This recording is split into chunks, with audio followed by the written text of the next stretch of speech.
Hello all, I'm happy to be with you. This week we get to discuss ICF competencies within coaching. We were asked to pick two challenges and two things that are presented easier for us to do within the coaching space. My first challenge is maintaining a presence. This for me is a presence of mind. Being able to be mentally present, being in tune with my coachee, and not overthink anything, not overanalyze anything, not look for a resolution before the time is calling for that. In coaching, we look to lead and guide and help elicit critical thinking for our coachees to get to the place where they need. And that takes patience and just being in line together, being on the same wavelengths, if you would. Which leads into my other weakness or challenge, and that's evoking awareness. So when you lead and guide, you will nudge a client or a coachee into a direction, and that fine line can be crossed in a negative way. That negative way can create uncomfort.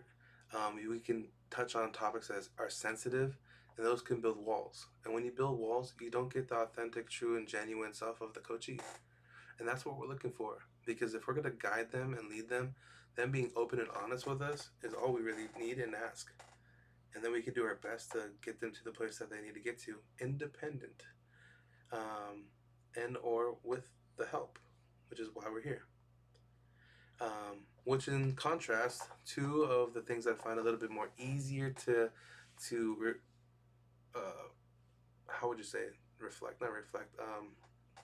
resemble and within myself in the coaching space is demonstrating ethical practice.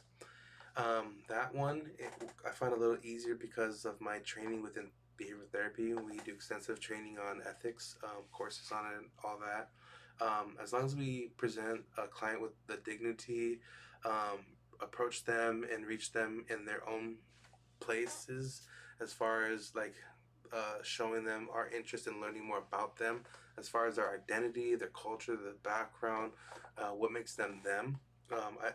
It opens the door and bridges the gap so wide, and with that you can tune that fork, and then you guys get on the same link.